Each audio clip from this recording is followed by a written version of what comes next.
बिस्मिल्लाहिर्रहमानिर्रहीम। जनाब स्पीकर, आप इस वक्त ना सिर्फ तौहीन अदालत कर रहे हो मगर आइन शिकनी भी बेखुद मुलव्वस हो रहे हो। अदालत ने 5 रुकनी बेंच ने ऑर्डर सुनाया और आज हमने इसी ऑर्डर ऑफ द डे के अलावा किसी एजेंडा आइटम को आप नहीं उठा सकते थे, मगर ना सिर्फ आपने ये किया मगर आपसे पहले स्पीकर साहब से किया। 3 अप्रैल पे इनके वजीर ने सिर्फ वजीर आजम पाकिस्तान, सदर पाकिस्तान और डिप्टी स्पीकर में को आइन शिकनी में फंसा दिया था। आज का ये कोशिश की वजह से ना सिर्फ वो लोग मगर स्पीकर नेशनल असेंबली और आप खुद इन जराइम में आप मुलव्वस हो। मैं आपसे मैं मुकम्मल करूंगा। बिलावल भुट्टो साहब, आपसे मुतालबा करता हूं, कोर्ट का एहतराम हम पे लाजिम है, लेकिन कोर्ट पार्लियामेंट के डोमेन में इंटरवीन नहीं कर सकता और पार्लियामेंट कोर्ट माजी में डोमेन में इंटरवीन नहीं कर सकता।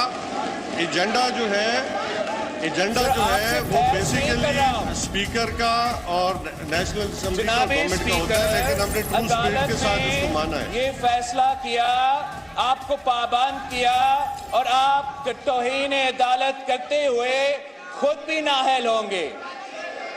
ये पाकिस्तान की तारीख में पहली बार नहीं है कि स्पीकर का रूलिंग को अदालत ने बाहर फेंका है।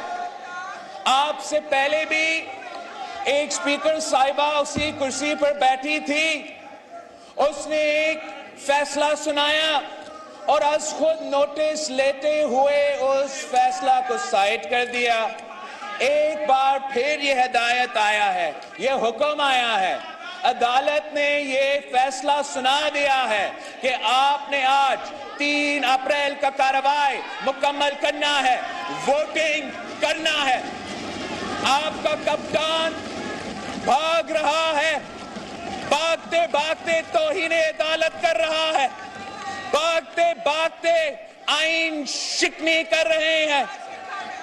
अगर आप इस जराइम में खुद मुलव्वस होना चाहते हो तो आपकी मर्जी, मगर मैंने बहुत ही पहले वार्न किया था वजीर आजम साहब को कि ये जो साहब मुझसे पहले तकरीर कर रहा था उससे बच के रहे, वरना वो उसको फंसाएगा और उसी ने इसको फंसाया है। जनाब स्पीकर, अदालत के ऑर्डर पे अमल करो और वोटिंग करो। अगर आप आज का एजेंडा पर नहीं आते हो तो आपको आज से मालूम होना चाहिए पूरा ऑपोजिशन भी यहां से नहीं जा रहे हैं और अदालत इधर ही है। हम अपना आईनी हुकूक आपसे छीनेंगे। ये जो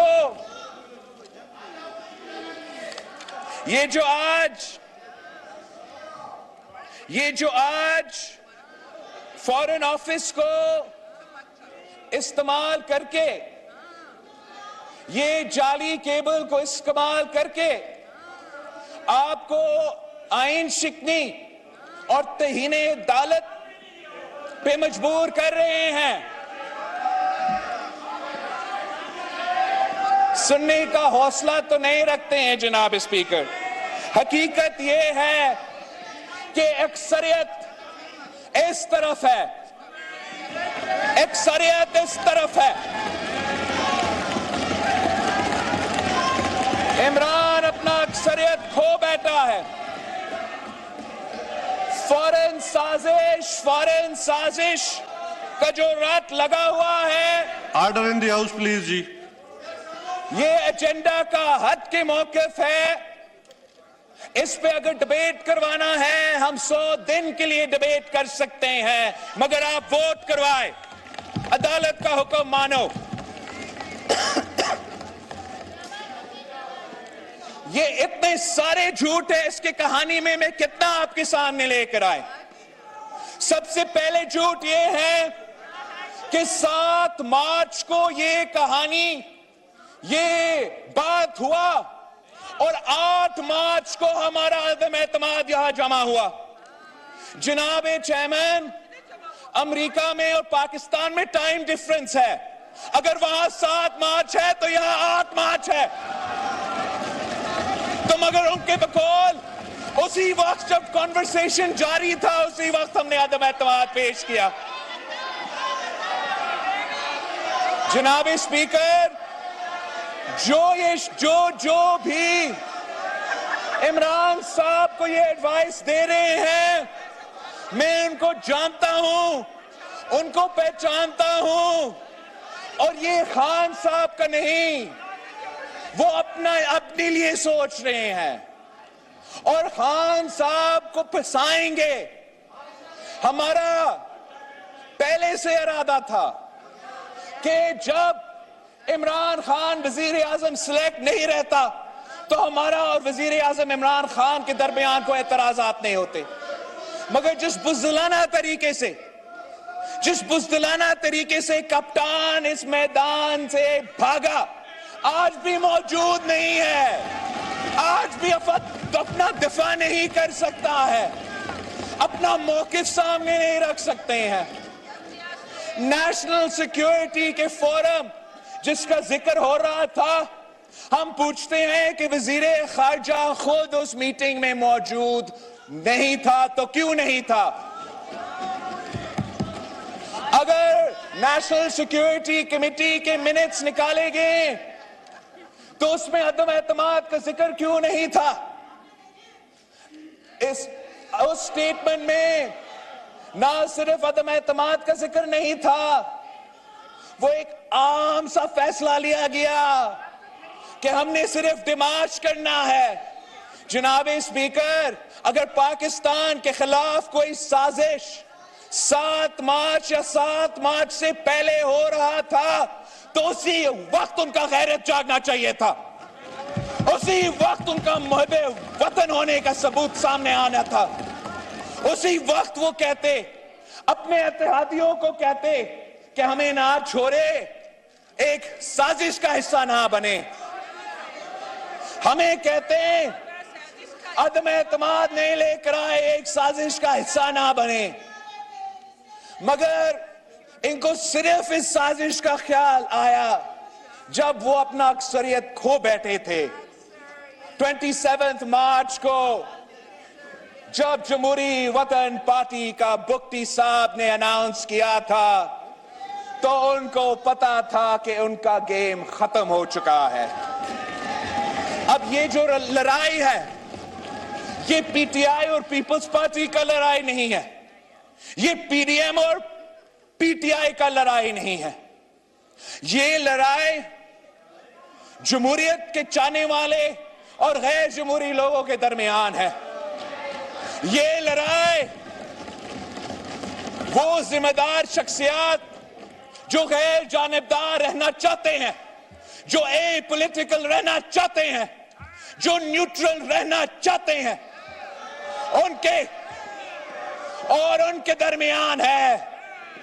उनके दरमियान है जो जानिबदार रहना चाहते हैं, जो न्यूट्रल नहीं मुदाखलत करना चाहते हैं। असल साजिश ये है कि खान साहब साफ और शफाफ इलेक्शन से डरता है।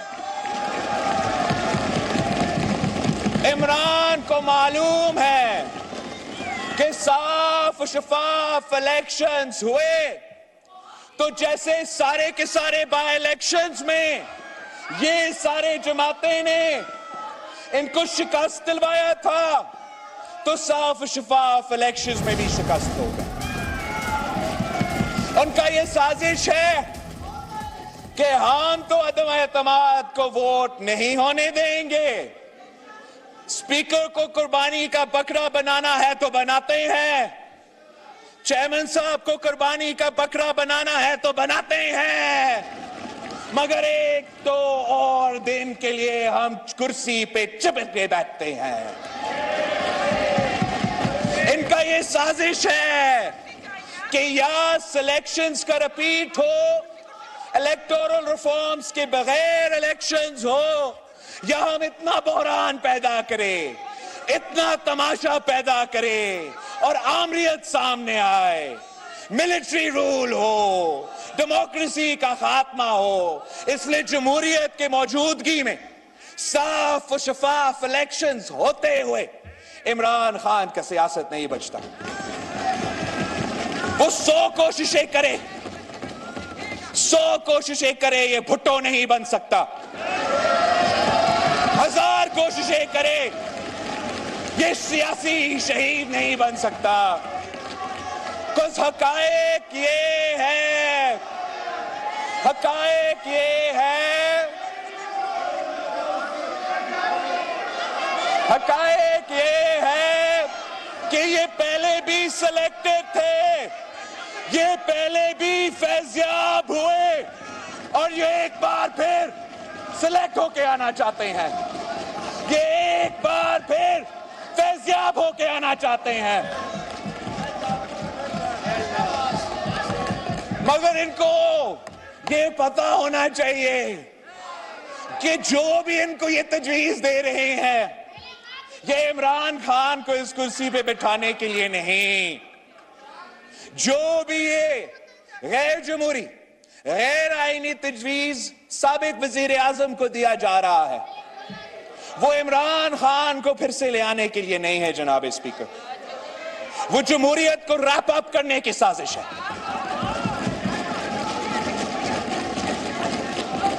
इस इस्लामी वफाकी जमहूरी आइन का खात्मा का साजिश है जनाब स्पीकर।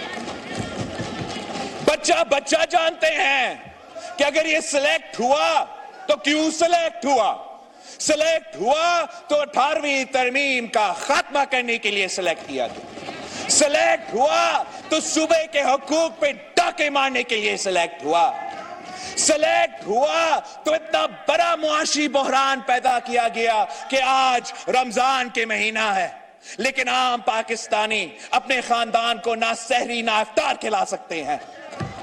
मुआशी बहरान जो पैदा किया गया इतना तारीखी है कि हर पाकिस्तानी आजाब में है, ना अपना बुजुर्गों का ख्याल रख सकते हैं, ना अपने नौजवानों को स्कूल भेज सकते हैं, ना वो नौजवान अपना तालीम हासिल करके रोजगार ले सकते हैं, ना काश्तकार, ना किसान, ना हारी को अपना फसल की कीमत मिल रहा है, ना मजदूर को, ना मेहनत कश को अपना मेहनत का सिला मिल रहा है।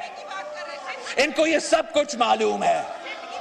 साजिश तो ये है, साजिश इमरान का साजिश है कि अवाम का पेट पे डाका मारो, अवाम का जेब पे डाका मारो, अवाम को बेवकूफ बनाने की कोशिश करो। आमरीत आना है तो आमरीत आए, मगर कप्तान अपना जिद पे अड़ा हुआ है, अपना जात से आगे नहीं देख सकता। आप पे फर्ज है कि आप अदालत का हुक्म माने। हम ये जिद्दोजहद इसलिए नहीं लड़ रहे कि हमने सिर्फ शहबाज शरीफ साहब को वजीर आजम बनाना है। हम ये जिद्दोजहद इसलिए कर रहे हैं कि बहुत रास्ते थे इस वजीर आजम को उठा के बाहर फेंकने के लिए। अगर हम चाहते थे तो हम भी जानते थे कि कैसे खटखटाना है गेट नंबर 4 को। अगर हम चाहते थे तो इसी अदालत से इसको नाअहल करवा सकते थे। अगर हम चाहते थे तो इनकी तरह धन्ना खेल सकते थे। मगर हमारा कोशिश ये था कि ना सिर्फ हमने इसको हटाना है, मगर हटाना है तो हम सिर्फ और सिर्फ जमहूरी ऑप्शन इस्तेमाल करेंगे। और एक ही जमहूरी ऑप्शन है जनाब स्पीकर, यही तरीका है। This is the only legal, constitutional and democratic means to dismiss a government. आज अगर हम आपके खिलाफ इसमें कामयाब होंगे तो फिर जब आप एहतजाज कर रहे हो हमारे खिलाफ, जब वजीर आजम, मौजूदा वजीर आजम लीडर ऑफ द हाउस का कुर्सी पे बैठता है, तो उसको फिर कोई धरना शरना नहीं धरना पड़ेगा, इसको किसी पाशा को तलाश नहीं करना पड़ेगा, उसको सिर्फ जमहूरी हथियार अपना के अदम एतमाद हमारे खिलाफ ले आना पड़ेगा। ये जो नेशनल असेंबली है, ये ना मेरा है, ना इमरान खान का है, ना शहबाज शरीफ साहब का है, ये पाकिस्तान के अवाम का है। मगर मैं इसलिए हम इतना पैशनेटली इसका दिफा करते हैं कि मैंने अपना पहला तकरीर में भी कहा था जनाब स्पीकर कि इस बिल्डिंग का संगे बुनियाद शहीद जुल्फिकार अली भुट्टो ने रखा था। इस आईन का बुनियाद शहीद जुल्फिकार अली भुट्टो और यहां बैठने वाले जो मेंबरान हैं उनके बुजुर्गों ने रखा था। इस आईन में हमारा कारकुनों के, हमारा क़ियादत का, पाकिस्तान के शहरियों का खून पसीना है। हम किसी को इस आईन के खिलाफ जो भी साजिशें हो रही हैं, कोई साजिश कामयाब नहीं होने देंगे। ये ज़मीर फरोशी की बात कर रहे हैं। जनाब स्पीकर, मैं आपको बताता हूं कि ये जो 90% शक्लें हैं साबिक ट्रेजरी बेंचेस पे, ये पूरा जिंदगी लौटे ही रहे हैं। अब वो हमें बताए, जब खारजा फॉरेन मिनिस्टर पहली दफा पार्टी तब्दील कर रहा था तो उसने कितना पैसा लिया पार्टी को तब्दील करने के लिए? दूसरा दफा तब्दील किया तो कितना प्राइस था, उसको जमीन बेचने का कितना कीमत था? और तीसरा दफा, जब तीसरे दफा अपना जमीन बेच रहा था तो कीमत क्या था?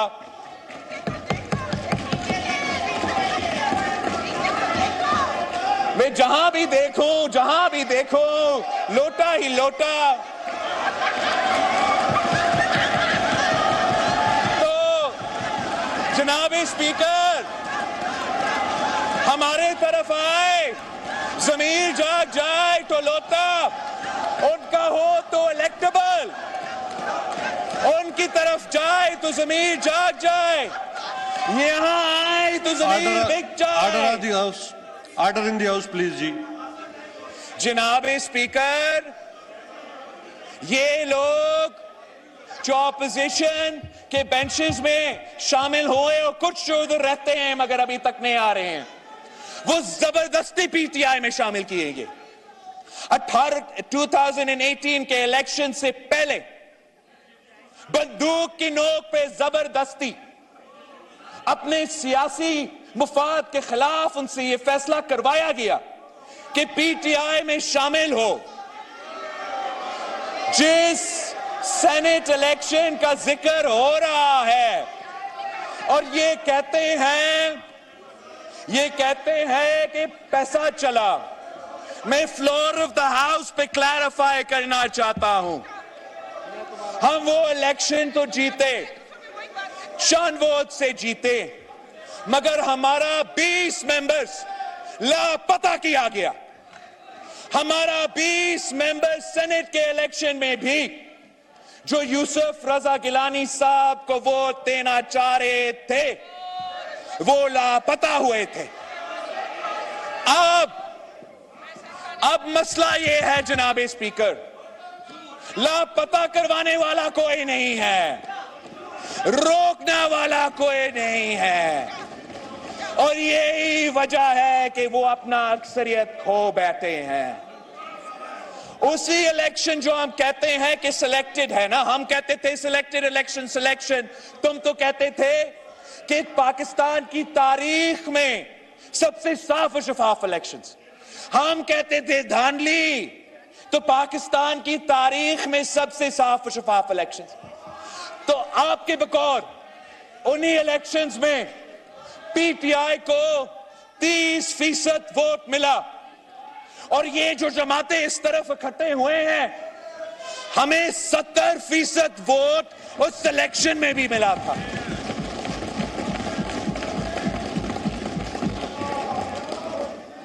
ये मुकाबला से क्यों भागते जनाब स्पीकर? आप भी अपने आप को बचाए, इस हाउस का, इस नेशनल असेंबली का इज्जत को बचाए, और मेरा बात ना मानो तो अदालत का बात मानो, वोटिंग करो।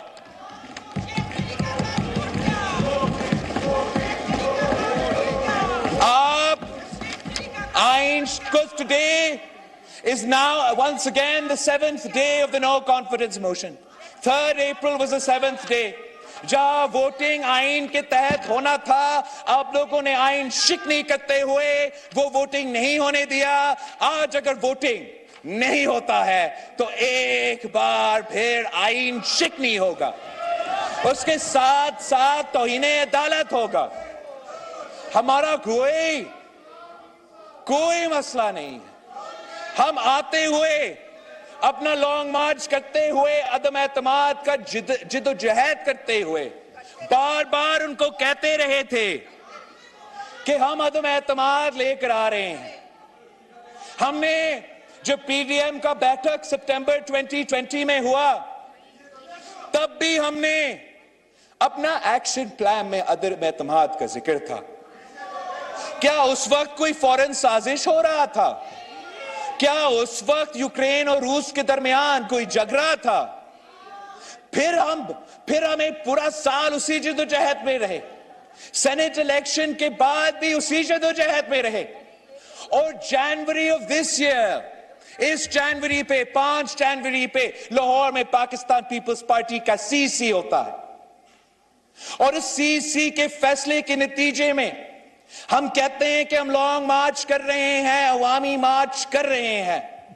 आप हमारा पहुंचने से पहले इस्तीफा दो, हमारा पहुंचने से पहले इस हाउस को डिसॉल्व करो और हमारा मुकाबला करो, वरना हम अदम एतमाद लेकर आ रहे हैं। और हम इसलिए समझते हैं कि अदम एतमाद जरूरी है कि हमने इलेक्टोरल रिफॉर्म्स करना है। आप लोगों ने हमसे ना इनपुट लिया, ना अपने एलाई से कंसेंसस बनाया।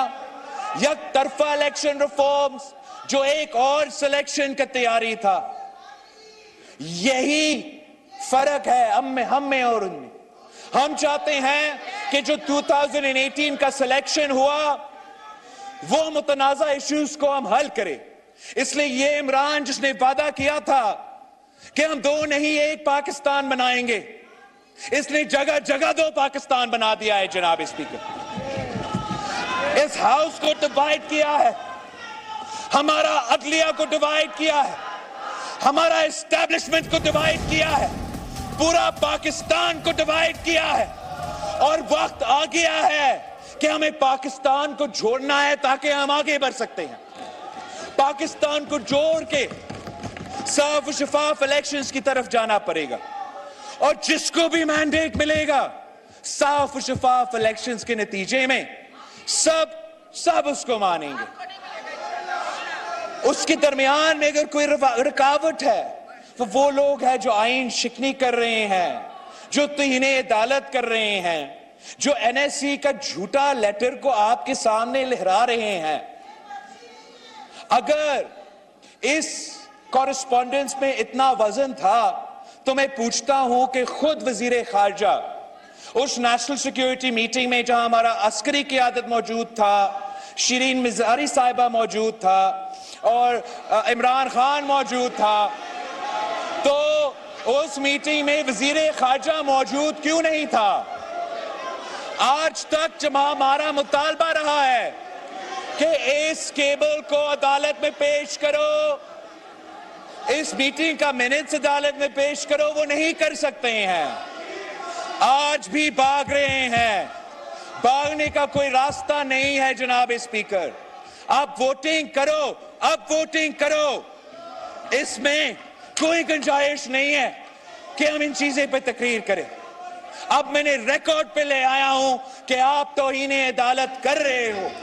हम अपना वकला को भी, अगर आप तौहीन अदालत करते रहते हो, वोटिंग नहीं करते हो, तो हम इधर भी बैठे रहेंगे, वहां भी जंग लड़ेंगे, मगर इस मुल्क के लिए, इस पार्लियामान के लिए, अवाम के लिए, हमें आते हुए ये 4 साल खान साहब ने एक दफा भी इज्जत से अपना काम नहीं किया। अब जाते जाते कोई तो स्पोर्ट्समैन स्पिरिट दिखाता। पहले कप्तान है जो मैच हारने के खौफ की वजह से विकेट्स उठा के पिच से भाग रहा है।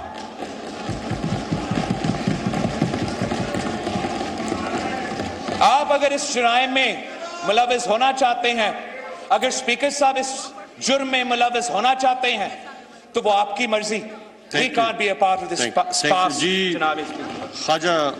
ख्वाजा साद रफीक साहब,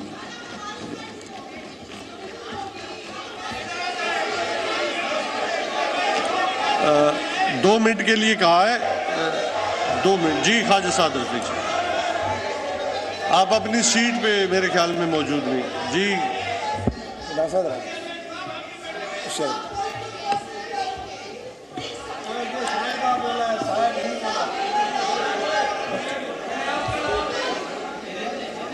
जनाब चेयरमैन, इससे पहले पाकिस्तान पीपल्स पार्टी के यार मक्सी साहब ठहर जाओ, मक्सी साहब प्लीज। जनाब चेयरमैन बोल रहे जी, डॉक्टर शीरी साहब वेट करें, 2 मिनट आपको।